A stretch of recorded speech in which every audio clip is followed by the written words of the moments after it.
All right, on this episode of the LPDS, we're talking alumni baseball recap. We're talking tunnels in New York. If we haven't done that already, I think we did. We're going to talk about it again because there's updates. And we're talking about getting old and still being able to adapt to the ever-changing world we live in. There's a story behind that. I'll get into all that.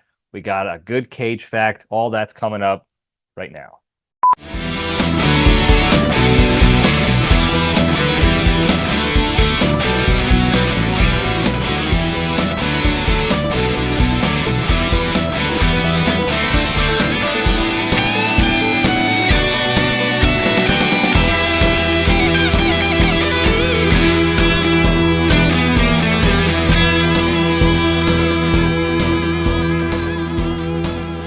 All right, jabronis, we're back.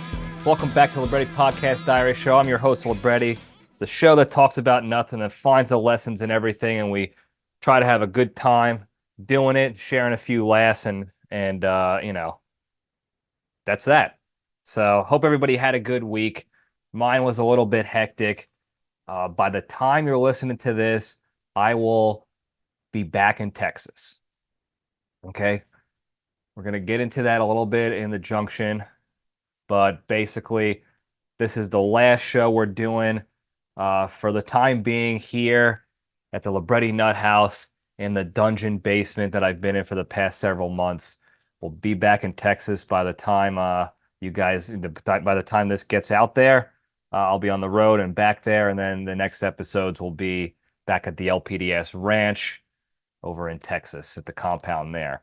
I've enjoyed my time here greatly. I always do.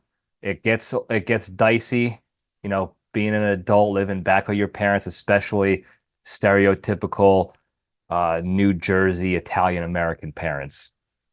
A lot of good stories, shared a few laughs, had a lot of good arguments and yelling sessions that people outside of the family and the non-Italian American types would see these arguments and think these people are on the cusp of a violent outburst or cutting each other off forever or whatever you want to think about. But most of the time, we're just talking loudly and passionately about a subject: sports, John Wayne movies, Blue Bloods, something.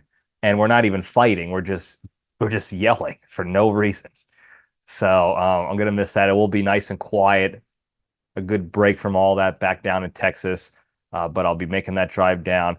I do this every year until I'm rich enough to be able to not have to do this anymore. Going up, visiting here in the wintertime, helping my parents out there, with the snow and being home for the holidays and saving some money and then going back down to Texas. I'm going to be doing that every year anyway. So this is not the last time I'm going to be here in the dungeon. So this is not a big deal. People are making it a big deal. I'm talking to like, oh, the big day, the big drive. I've driven to and from Texas to the compound here 3 or 4 times already the past year. 1, 2, 3, 4 times. So this is nothing new. We're going to be doing it again. This is just the next iteration of that transition down. So, with that, what else we got in the current events? I just got back, not just got back, earlier this week, I got back from our alumni baseball reunion down in Florida.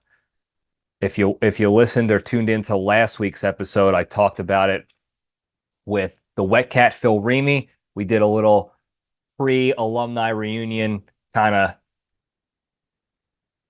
trip down memory lane, I guess you can call it. And we talked about what we expected, what we're looking forward to, things like that. We had to record that before before we went down to Florida. What I ended up doing, because I didn't clarify this the last time, it was cheaper to fly out of JFK by the Wet Cat, where he's holed up over there in New York. So we just lined up flights. I stayed with him one night, and then we drove to the airport and flew together down to Florida and back to JFK. And then I drove back to New Jersey for the back to the dungeon after that because it was cheaper than leaving my car in New Jersey airport and paying those flight rates. For whatever reason, it was cheaper to go out of JFK. So that's what we did. That's why I was with the Wet Cat. That's why we were able to do that little guest episode, and it was a good time. It was tough timing because you want to do the episode during the weekend to kind of record it all and take it all in and have those memories on video for perpetuity. But I'm also glad we didn't record when I was down there because our schedules were busy. We did a lot of stuff in that short amount of time, and to stop everything you're doing and to get people to pull them from other things that they wanted to do while they're down there to record an episode like that, it would have been unfair to them and everybody around there. So we opted to not do that. Again, probably for better or worse, probably for the better, because there was a lot of alcohol involved. There was a lot of shit talking involved.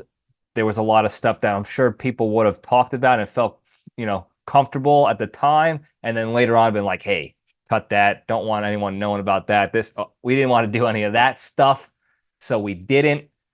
And also too, and hand up, a little honesty time. There were people at the reunion that, while I'm acquaintances with them, I'm friendly with most of the people that were there. There's a couple people that I was being professionally nice to, but I really don't like at all for various reasons. That's very few of those people. But there were still also people there that I'm friendly with, I like, but they're not for the show. They're not for the LPDS. And they would have absolutely tried to get in on the show. And I didn't want to make the rest of the weekend awkward for them by saying, like, no, you're not coming on the show. So to protect the sanctity of the LPDS and also for everyone to enjoy their time at the reunion, that's why we opted not to do it. So hand up, I made a decision as well, a selfish decision of I don't want certain people on my show.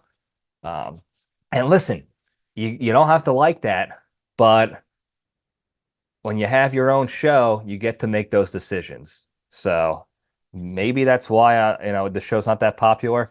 Maybe not. I don't know. Whatever. But that's what we did. It was a great time. The stuff we talked about with the Wet Cat, about the Shark Lounge and this and that, it's all true, all still there.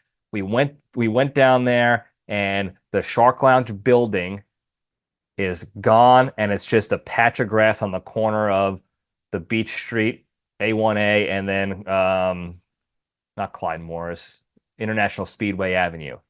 It's just grass. They just put sod down, and that's it. Now it's like an old ancient burial ground, like a stripper, lady of the night burial ground, woman of ill repute. Their ghosts are there, smoking cigs and offering very not legal services. Thankfully, we were never involved in those services.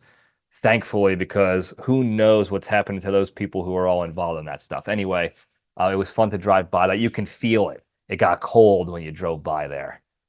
You can feel the chills going down your spine and inside your tum-tum of like, oh, we're close to something serious that happened here, something devastating. And that's exactly what happened over there. Nothing but devastation. So that's still there.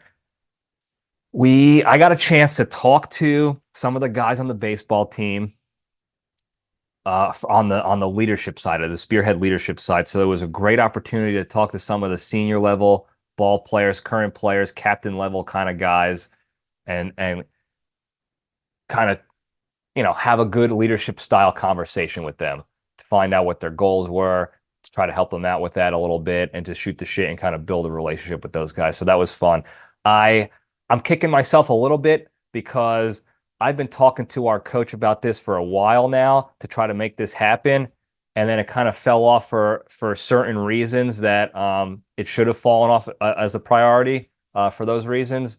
And I should have planned better for the option, the contingency of the opportunity to be able to speak to them. Because at the time I got down there, the mindset was we're not going to be able to speak. We're not going to have time. Everything is whatever. And then last second, I got done working out with my brothers, and then we were going to go take some hits in the batting cages, take some swings in the batting cages to prepare for the game the next day. And then the coach is like, "Hey, you got 5 minutes. You can talk to the captains right now if you want."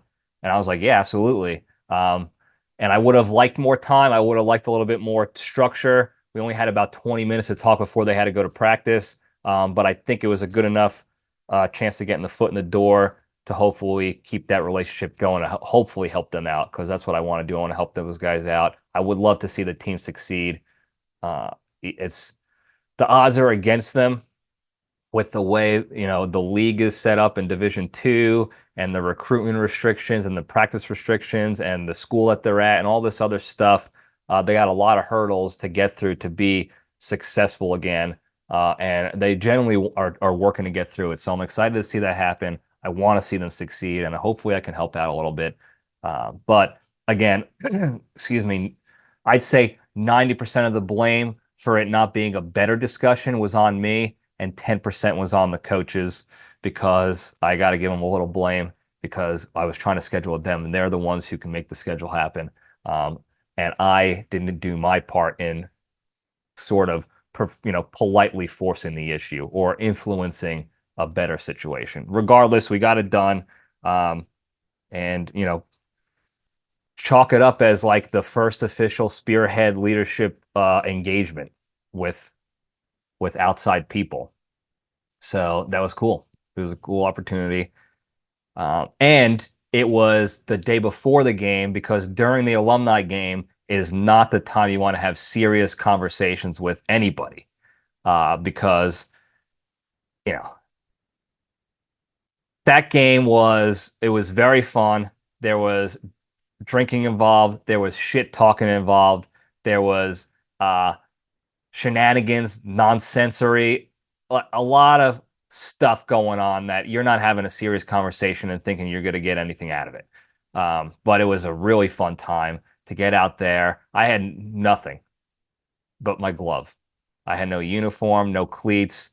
I had nothing with me. I did that on purpose because I didn't want to bring it from Texas to store it. And I was taking a chance of like, we'll see how it goes. And it went well. I got an at bat, played the field a little bit. I'm going to tell you about my at bat. I'm not going to brag or anything. I didn't get a hit. There's nothing to brag about. Okay. I struck out. Shocker. I'm not surprised by that. But I guess the little tiny brag is that for whatever reason, one of the players, one of the alumni, is a professional player now. He played for the Cardinals, and I think he just got released from the Cardinals, and he's working to get signed by another team. And when I say professional, like he pitched for the Cardinals on TV in uniform, not minor leagues. He was in the minor leagues, but he made it up to the roster and he got a contract and whatever. I think he just got released or whatever, but he's trying to get signed by another team. But he came down and he pitched the first inning, and for whatever reason, not a lot of people wanted to go up against him. I don't know if they were scared or what, but my mindset was I'm not gonna be good anyway. Okay, I haven't played competitively in quite some time. I was rusty. I didn't get much cage time at all, swinging the stick. I had no cleats on. I was wearing sweatpants and an old jersey that they let us use. And I was like, I'm going up there. I'm not gonna do poorly anyway. I might as well do poorly and use the excuse it was against a pro and see how it goes. And it went almost exactly how you would expect. However, I did foul a couple pitches off, maybe one or two pitches. I was on the fastball. I was just a little bit underneath. My swing mechanics were a little off, as I expected. And then for whatever reason, I don't know if he thought I was a threat or he was just trying to get some work in for his off-speed pitches and actually get in that mindset of pitching to competitive batters all the time. But he got me on a slider real good. It was not a strike whatsoever. In fact, it didn't even start in the strike zone, but it looked close enough that it was starting in the strike, like the outside corner. I was like 2 strikes. The base runner was stealing. I was like, this, I got to protect the runner and also protect the plate with 2. And then all of a sudden, as I'm swinging, this ball is going straight on the outside corner. I'll look at the camera here on the YouTube land. It's going straight. And then right as I start my swing, it tails to the outside corner. Now I'm doing it. It went to my, to the left or whatever, but it tailed out to the outside corner if you're looking at YouTube land. And I just swung and whiffed at it. As soon as I started my swing and I saw the ball take an almost 90-degree turn further outside to the lefty batter's box, as soon as I took my swing, I was like, not touching this one. This is a strikeout, because you knew, and that was that. And I played the field. I got no action in the field at all. It was nice. Played third base. I was a little nervous because I didn't have a cup on. I had nothing, but we got a chance again to shoot the shit with the guys, relive the glory days. And overall, it was a great weekend. Hung out with people at dinner. Got to see, got some good food around the area, had some good stories, and it was just a fun time. And it was one of those things where, like, my life is good now. I understand that, and where I'm taking my life is going to be even better, and I'm not changing. Like, I wouldn't really change anything. But when you're sitting in that dugout and you're back with the boys, and you're shit talking, and you're razzing each other, and you're playing again, you're competing again, man, there is a lot I would do to go back there. If I had one season back there to be like an assistant coach, or just to live, just hang out in the dugout again. If I was able to do that, man, I'd do it in a heartbeat almost. It was fun. It was a good time. I miss those guys. I miss the coaches. I miss the atmosphere. That whole lifestyle.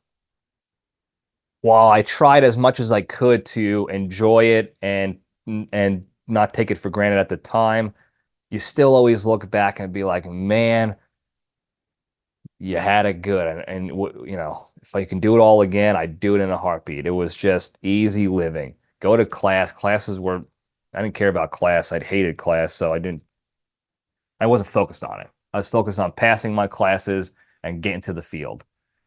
And then during playoff time, school was over, so we were basically getting paid to play because we were getting our food stipends to get food and lunch and stuff every day while we were down there, and we were basically getting paid to play baseball or sit the bench, whatever. And it was awesome. So I got to really live that again. I'm excited to do it again in 2 years. Oh, there's a pitchers and catchers alumni reunion at the end of this year. I'm hoping to go to do a golf outing and a dinner, and that should be fun too. So hopefully I can get to do that. But good weekend, good times. I wish I had someone here now with me from the team to talk about the recap, and we can kind of share some stories, but it is what it is. Nobody else lives here in the dungeon area or the vicinity of the dungeon, so that's what we got to do. Anyway, moving on. What do I got here? All right, last current event here. There's a lot going on that's boring, nobody wants to talk about, but there was the story in the news up here in the Northeast anyway. I thought it was nationwide. Apparently not. Apparently people up here don't even know about it. I might have discussed it previously. It was the tunnels that the New York Police Department found, the NYPD in New York City found underneath the synagogues of the Hasidic Jew population in New York City, which is a different sect of Judaism. It's a more, I don't want to say extreme, but it's very old school, stranger cult-like version of Judaism. Don't quote me here, but I think most other Jewish people don't even like that cult, that sect of Judaism. Anyway, that's not me talking. I'm not a Jewish guy, so what do I know? But the Hasidic Jews population has a headquarters synagogue and then a couple other branch synagogues in the city. And the NYPD found these tunnels that were connecting them all together. And they raided the tunnels, and there was a big riot and chaos ensued at the headquarters where the members of the synagogue were fighting off the police so that they wouldn't go into the tunnels and investigate and close them down. And it was a lot of mystery and weird shit down there, bloodstained mattresses, kids' clothes, a lot of stuff going on. And then they arrested a bunch of people and apparently shut down the tunnels. Apparently. After that, the story kind of died, but it was a big story on all the news stations up here. And for whatever reason, nobody I talked to knew about it. I asked everybody up in this area. I tried to talk to my parents, my siblings. I asked, and I was like, "Hey, how about the tunnels? You know, the situation over there." I don't know what you're talking about. I didn't hear about that. That's crazy. I don't know what happened, but I feel like I'm taking crazy pills because I'm the only one who saw these news reports. And there's memes and stuff on the internet about it, and people were making comedy skits about it and remixing Goodfellas scenes with the Jewish tunnel arrests and stuff. And it was just, I felt like at one point I was the only one, like it didn't exist in real life and it was just happening in my imagination. And I don't know why, but nobody else knew about it. And it's a big story. So maybe I'll put in the questions on Spotify and whatever, if you use this on Spotify, or you can put it in the comments on YouTube too. But did you know about the story of the Jewish tunnel raid in New York City?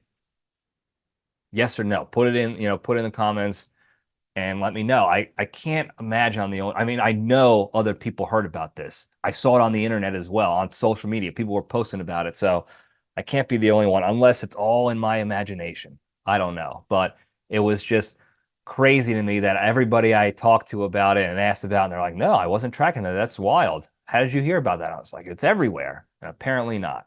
So, but it is a crazy story. There was a tweet thread of this guy. Maybe I talked about this. I don't know. Like I said, I feel like I'm going crazy with this whole situation because I can't confide in anybody about it. I can't talk to anybody about this because nobody else has heard of it. Nobody else is tracking the situation. But anyway, there was this guy on Twitter. He was posting back in like December. He's like, "I live in New York. I swear I'm hearing like Yiddish or Jewish people under my apartment, but I live on the first floor and there's no apartments below me. Somebody tell me what this is." And then like a week or two later, he's like, "I swear to God, there is Hebrew being sung underneath my apartment. I'm going crazy here. I'm telling you, I'm not crazy. I hear it. There's nothing underneath me. There's no apartments underneath me. I don't know what it is, but I hear them. I'm telling you, it's real." And then the news broke and the article hit like in January, a couple weeks after his tweets. And he posts the article and he retweets and he just writes when it says like tunnels found, in Hebrew tunnels found or whatever. And he just writes, "Somebody owes me a grave apology." And I just thought that was funny because I know that feeling sometimes where you think you're the only one and you're going nuts and nobody knows what the hell you're talking about. And then you finally get that vindication and you're just like, "I knew it. I was not crazy. You were crazy. I'm not crazy. You're crazy." So I feel for that guy. I'm glad he got his justice, if you will. Not that he wanted Jewish people to be arrested, but just that now he could show his friends and family like, I wasn't crazy. There are people singing Jewish songs underneath me or doing Jewish prayers underneath me. I wasn't crazy. So wild story. Let me know if you heard about it. With that, we're going to get into the good stuff. We're going to make this quick, and here's why. I'll tell you in the junction. We're gonna get to the good stuff now, though. First, we're going to step into the cage.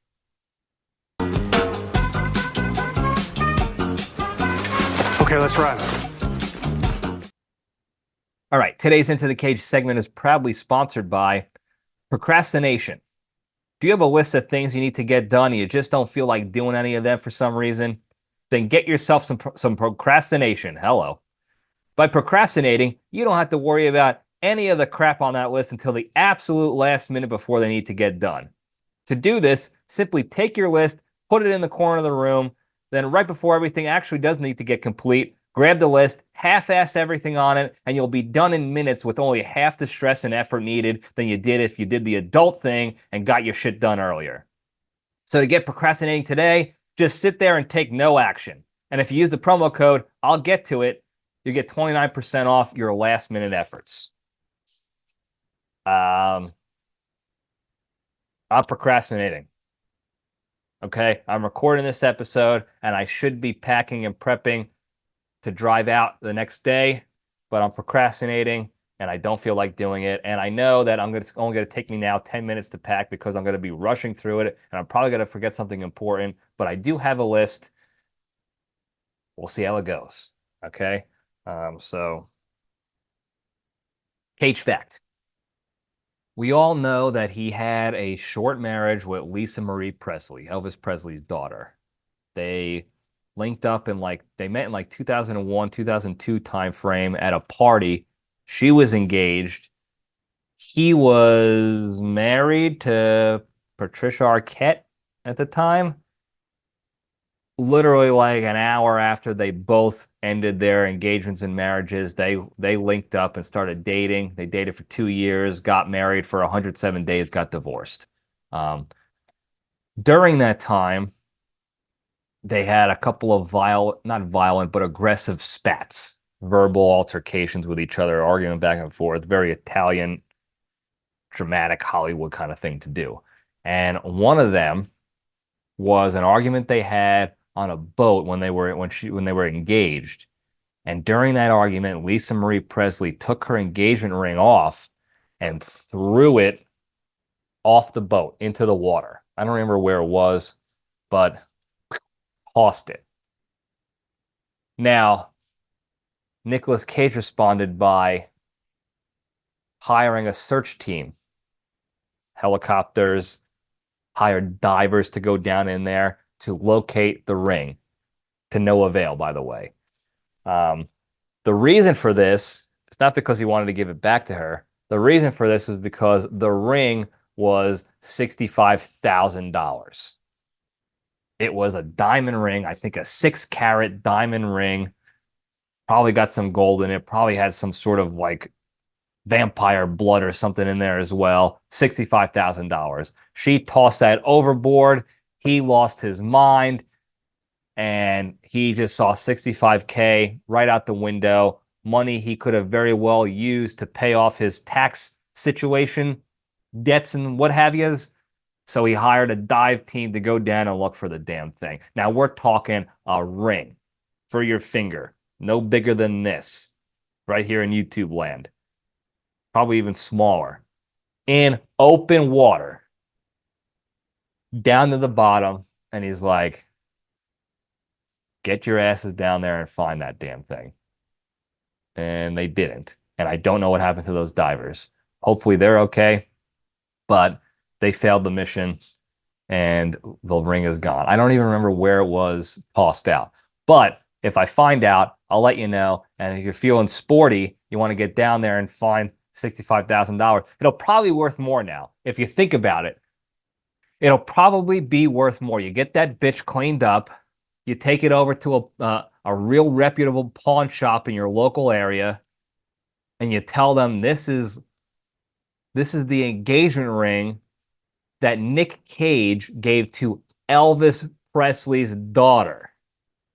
Okay? That's going to get you a couple shekels, all right, that you can bet on the ponies later on. So good luck to you. Anyway, that's the Cage fact. We'll spin on over to the junction, get the logo up. All right. I should be packing. Okay, as you can see in the background in YouTube land, I got my picture that I bought, my artwork that I bought. It's not a picture, it's artwork from the Rocky Run way back in November when I did it with Nicky Sticks. He was holding it for me because I flew there. I flew up at the time, and now that I'm driving back, I have it. I'm going to pack it, and we're going to take it down, and we're going to set it up in the LPDS ranch somewhere. So I have that. All this stuff you see here is going as well, and all this stuff behind the camera and upstairs in the spare bedroom and down here in the dungeon bathroom and in the garage all has to go. And I haven't done anything yet. But the reason for that is half procrastination, half is we're tying up some loose ends here at the house for my parents to get them set up for success while I'm gone, and if my brother or sister can't come and help them with stuff. One of those things was to get their Netflix account set up. Now, previously, we were all working off the same Netflix because we were allowed to do that at the time. And then Netflix put the kibosh on that because they're hemorrhaging money, because their movies and TV shows suck, and they need to crack down on subscribers not paying as much as possible for their services, because that's what you do when you're a big business and you have poor leadership. When you suck and you're putting out poor products or services, you put it on the customer to make up for it, right? Right. So what they did is they put the kibosh on sharing accounts, and now you have to get your own account, or you can add a household to your already existing account for an extra fee. Well, couldn't do that with my account. I have a T-Mobile phone plan, family phone plan, and I set my Netflix to them, and one of their promotions is they cover a portion of your Netflix up to a certain amount per month. And they do this with a lot of stuff. They do it MLB.TV. They have Peacock availability, I think, or Apple TV. They have a lot of different awesome promotions if you sign up for them that they offer. And Netflix is one of the ones I use. Because I go through Netflix, for whatever reason, they have not figured out the relationship between Netflix and T-Mobile to be able to adjust your account status with them, meaning adding a household. So I tried to add a household. I called up Netflix because I couldn't do it online, and they said, no, your account is through T-Mobile. You have to go through them. I called T-Mobile. They're like, no, that's a Netflix thing. You got to call Netflix and get it done, and then we'll put the difference on the account. And around we went to no avail. So what we decided to do was use my father's separate T-Mobile account that he's had T-Mobile for decades, almost 30 years now, since T-Mobile came around, basically, with cell phone service. He's had it. He was the first to have a cell phone in the family, so he had his own account. And then when we got older, we got a family plan on Singular, and then AT&T, and then we switched over to T-Mobile eventually. That's why we're separate. So we're like, okay, we'll get it on his.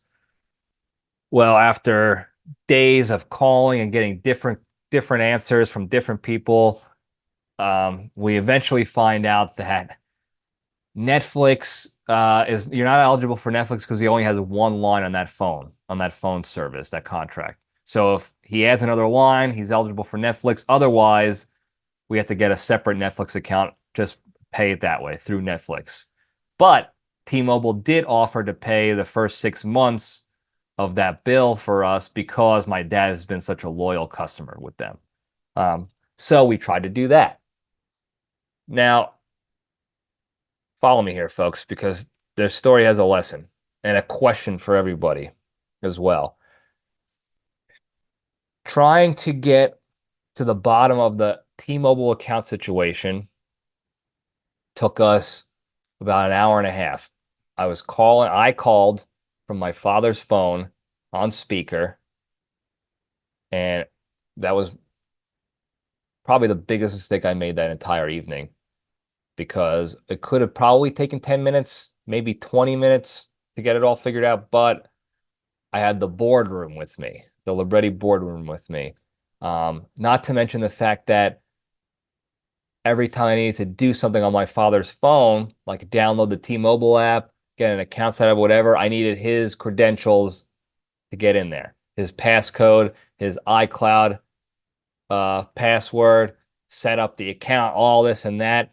And let me tell you something, what a circus act. Once again, I'm kicking myself for not being rich already and being able to hire someone to come in and just film my life for me, because this would have been unrivaled content.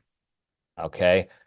You have me and my father talking back and forth, trying to get his passcode, and he's giving me the wrong ones because he didn't realize what I was asking him for. And then I'm setting up an account. I said, hey, what do you want your password to be? And he's like, I already gave you my password. I'm like, no, this is new. I need a new password. Do you want it to be the same? He's like, no, make it different. So I make it different. Then he goes, why do we have to have all these passwords? Why can't they just all be the same? And I was like, they can be the same. You get to pick your own password. You're the one choosing them not to be the same, which is smart for the security standpoint, but not smart for the Libretti standpoint, because now you have all these passwords that you don't remember and you get confused and you lock yourself out. And it was an absolute circus act. Circus act, all to get back to we made the same password for all the accounts. All that's to say, all the work and the back and forth and the do-to-dos were just to get back to the same password so that everything was easy for them to remember. And he put it on his little handwritten list of passwords that he has, which is on a random envelope that could be thrown in the garbage at any moment. So that's safe and secure. And then we get to the Netflix portion. Now,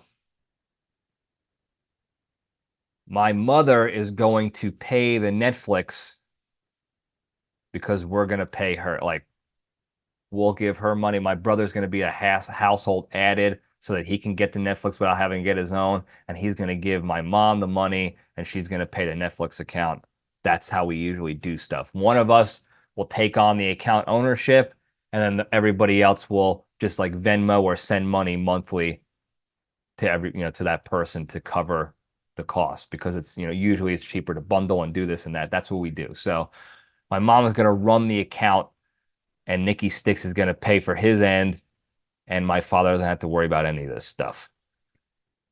Well, my mother has several problems with the way services are rendered in this day and age. One, she does not like paperless billing and statements. She wants paper envelopes sent to her to get her bills for her services every time. Okay, that's number one. Number two, she does not want to do auto pay at all. She hates it.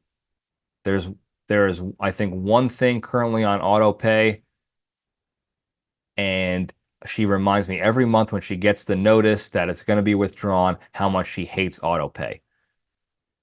There are reasons for it, especially early on when auto pay first started. There was no trust whatsoever that the website that you're giving your information to is actually going to protect it in any way, shape, or form.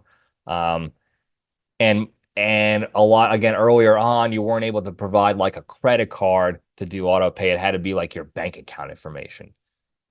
So if you lost that information or they pulled more money out of your account, it's gone. It's out of your account. It's gone. You got to fight a longer, harder fight to get that stuff back and dispute that fraudulent stuff or the breach of data or whatever.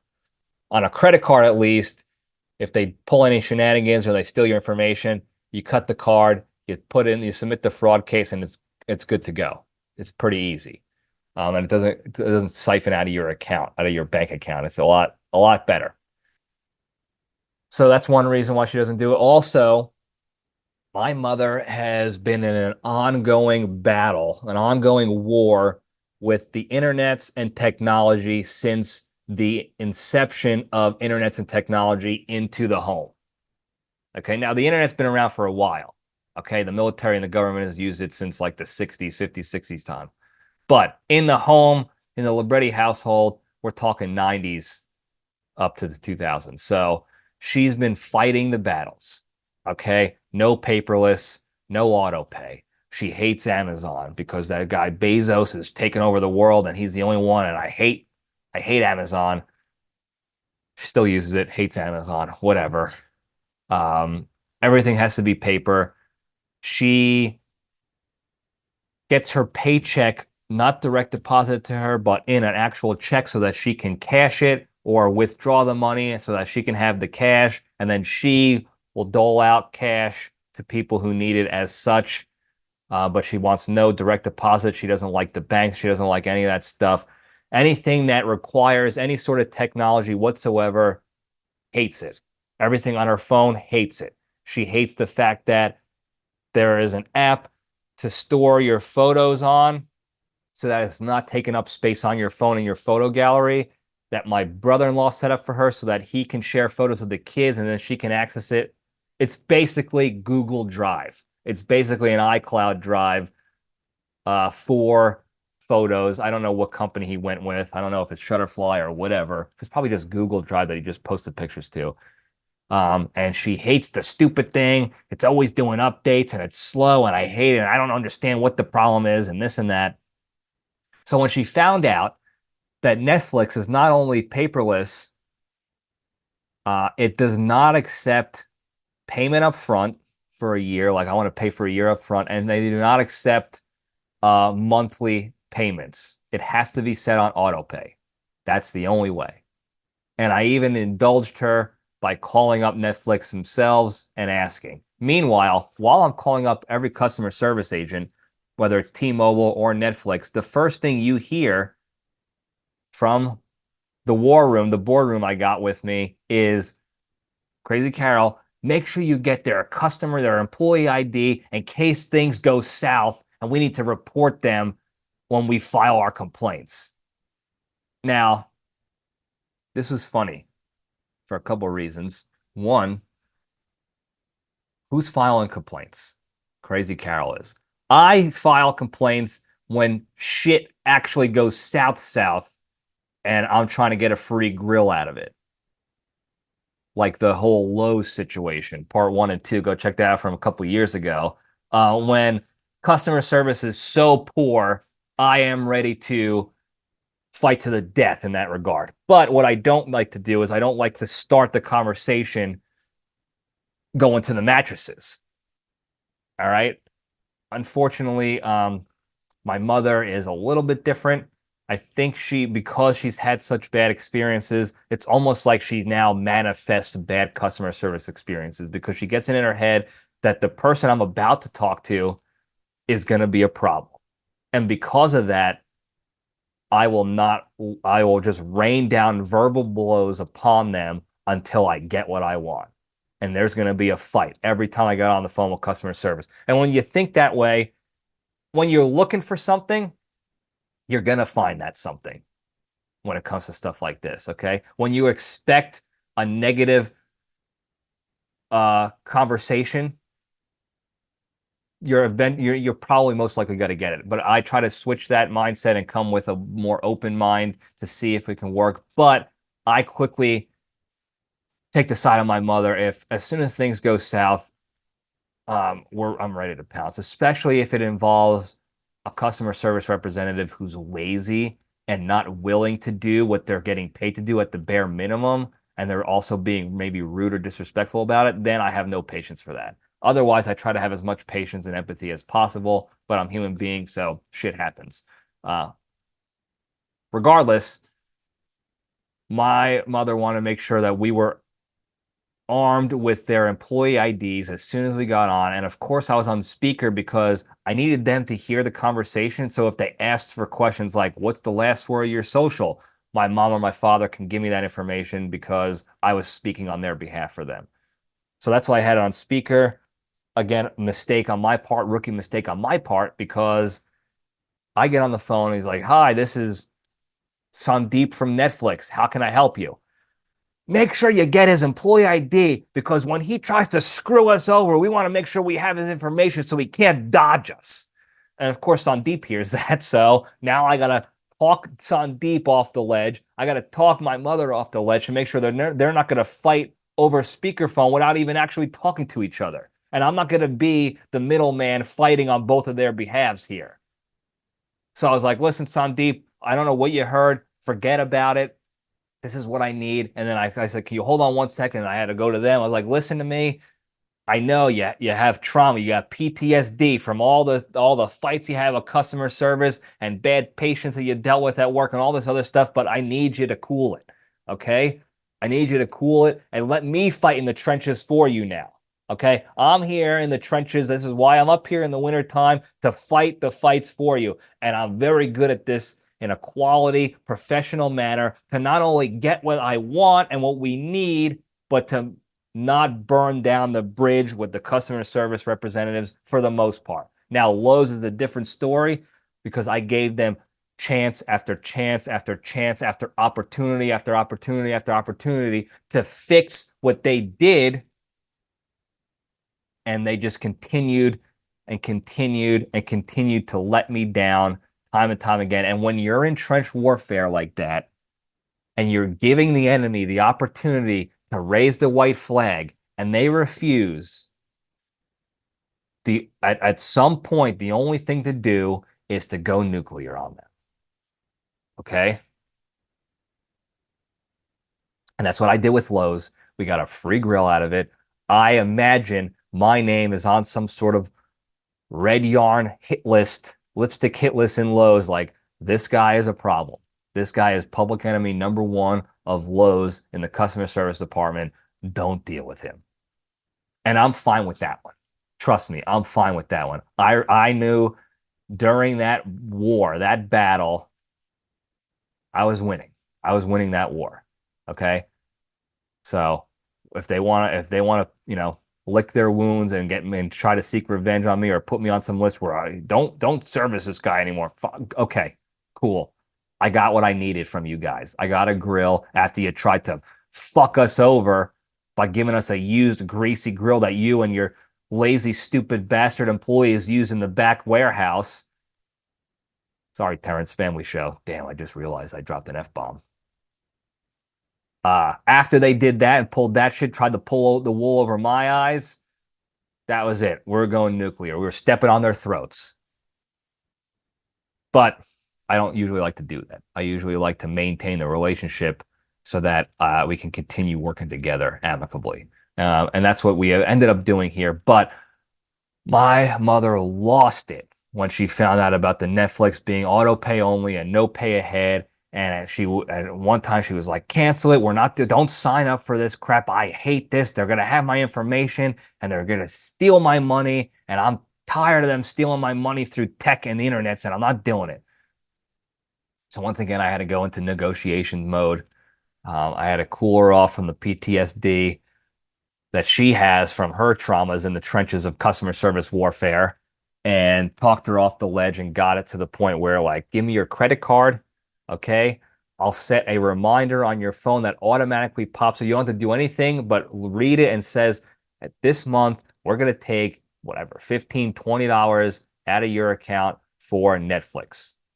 So that she knows ahead of time. Now she can go check her bank account and see, okay, they took 20. Got it. If they take more, then we can fight and you have the paper trail and everything will be fine. I'm right there in the trenches with you on that one. But we're going to set ourselves up for success in all regards, because at the end of the day, they needed Netflix. They wanted Netflix. They have a lot of shows that they watch on there and movies that my father likes to watch on Netflix, and they want access to that. Plus, when the grandkids come over, they watch their kids' shit on there, so they want to be available for the kids to be able to enjoy their crap. Got it. Okay? My mom also needs the peace of mind to know that they're not going to steal her money. And as crazy as it sounds to some people and the younger folks, just do auto pay. It's easy, blah, blah, blah. I understand it. Okay. I lived in the world of intelligence gathering and keeping everything secure and safe and protected for so long. I get it. Now, do I think they're going to come after her and that she needs to be, have a technological bunker essentially set up for herself to protect that much? I don't think so. There is a middle ground we're trying to work through. But if she had it her way, she would have no internet, living in a bunker, looking at the wild animals outside all day, every day. And my father would, he would turn into Jack Nicholson in The Shining if he lived like that. So we're finding the middle ground here. So got to set it up with auto pay. I got my brother on a reminder to pay his money every month to my mother so that she's not flipping her lid on him. And he's taking care of his responsibilities. He can also get the added Netflix household. And then everything is going to be hunky-dory again. Okay? So, loose ends. That's what I'm talking about when I say loose ends.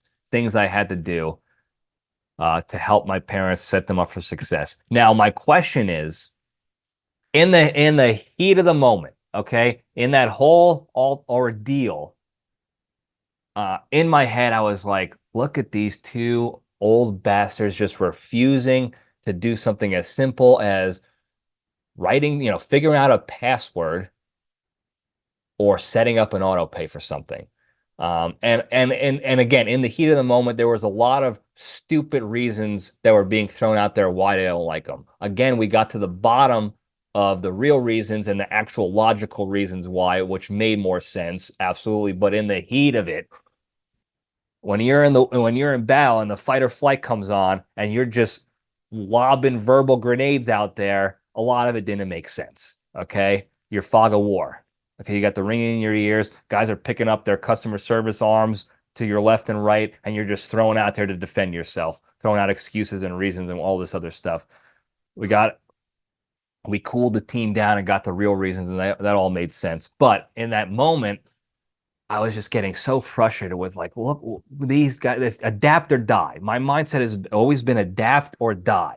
You know, there are a lot of things I see that are like, this new thing is stupid. I don't want to do it.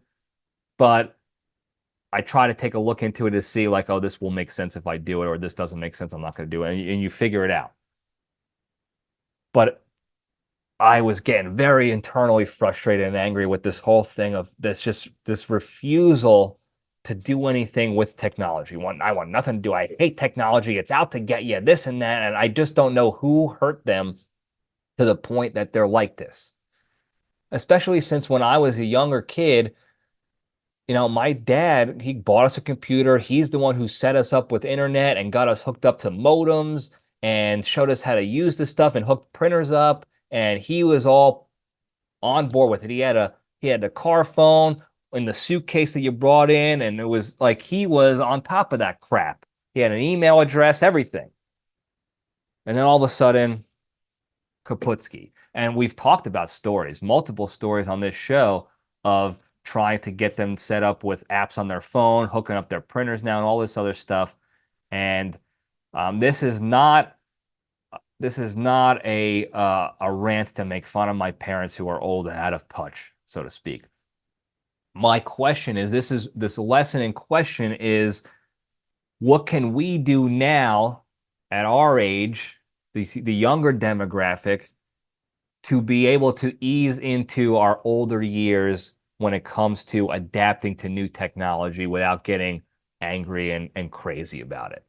Because I know I'm going to get like that. Okay, I already get like that with a lot of things that are new out there, and everybody's like, "Oh, you got to get this new thing. You got to do this new thing." And it's just like, I don't see the point. It looks stupid to me. Okay, and I'm sure that's what they feel like with most of this stuff. I think they're just advanced in the stages of new tech equals stupid, and I'm just down here in the stages of new tech is stupid. Like, I think the Oculus stuff, the VR crap, looks stupid to me. I don't want to have a screen right in front of my face like that to do stuff. I like the TV farther away. I do like the immersive experience of stuff like that, like an IMAX situation, but I don't want it in my freaking eyeballs, connected to my brain, to do that stuff. So I kind of get it, but the lesson here is, if you're cognizant of it now, if you're at an age and a mental cognition now to understand, to be able to identify like, oh, I'm getting to the point where I hate new advancements in technology because it's too hard to learn all this stuff and I just don't want to learn all this stuff. You know, the can't teach old dogs new tricks sort of thing. If you're young enough now to understand that it's going to happen, which it will, how do we ease into it better and more effectively? What can we do now so that when we get there, we're a little bit better at filtering out what is good to adapt and learn about and what is actually nonsense that we don't need to worry about? Because for instance, my parents don't need to know anything about the VR headsets or the neural links that you can plug into your brain. They're never going to use that stuff. It's never going to matter to them in their lives to the point where it's like, oh, this is important. We need this to advance in our life. Not going to happen with that. It may not happen in my life. I don't know. But the question for everybody out there, myself included, is how do we ease into that? And the lesson behind that is, we're going to get there. Okay? We might get frustrated by seeing our parents or grandparents or older relatives there now, and you sit there and you're thinking to yourself, what the hell is wrong with them? Like, just shut up and learn this stuff. Stop getting mad at advancements and improvements in life that are going to make your life better and easier. And you just want to just yell at them and just hammer home, just shut up and stop being old dinosaurs. But we can't do that, guys. Okay, we can't do that because A, we're going to be like that too. And you're going to get mad at your kids and grandkids for getting annoyed at you for not wanting to learn stuff that you don't think you need to know about in your older ages. Okay, and B, there are reasons why we get like that. Okay, there are valid, logical reasons why we get like that and why we don't want to use certain technological advances in our lives. Okay? What we need to do better at, we need to be better at this, is getting to the bottom of those logical reasons with our parents and older relatives now. Because then instead of fighting back and forth about nonsense and getting mad at each other and causing potential long-term issues in your relationship with your family members, now you have a better understanding of the actual why behind some of that stuff. And maybe that's going to help us in the future make sense to us later on when we get to that stage, those advanced stages of pushing back against tech and not wanting to learn new stuff like that. And we'll be able to better handle those ordeals. So the question is, how can we combat that now so that we're ready in the future? And the lesson is ease up on your parents. I joked about them today. I shit talk them, I roast them all the time, back and forth with them. We have a good time. We all share the laughs at the end of the day. But despite the emotions running wild in these situations and ordeals that you have with your family members, if we can detach and get to the bottom of why they feel the way they do, you're going to be putting yourself in a better position to A, solve the problem, get to the bottom of it and be able to solve it for them without having to argue, which leads to B, not ruining a relationship or having a fight with somebody that you really don't need to fight with. You really just need to adjust the way we communicate with them to be able to get to the bottom of the stuff and get to the bottom of this stuff. That's what I said, but the marbles in my mouth made it sound stupid. So that's what you got. Get to the bottom of this stuff so that we can move forward amicably and solve the problem and maintain a quality relationship with our older family members. So, and that's all I got today. I don't know how long we went. Hopefully quicker because I got to go. I got to buy dog food. I got to vacuum. I got to do all this stuff and finish up here. So that's it. That's it for today. Before we go, real quick, the big three, the 3 pillars to staying strong and being a better, happier, kinder, healthier, more genuine human being and spreading that goodness and positivity throughout the land. Number 1, exercise every day. Do one thing every day to improve your physical, mental, or emotional health and wellness. Just one thing. Work out, read, crossword, meditate, pray, jumping jacks, whatever it is, do one thing for the physical, mental, or emotional health and wellness. Number 2, the hardest thing to do, don't be a shitty person, be a kind person. And the perfect example is that ordeal with the Netflix.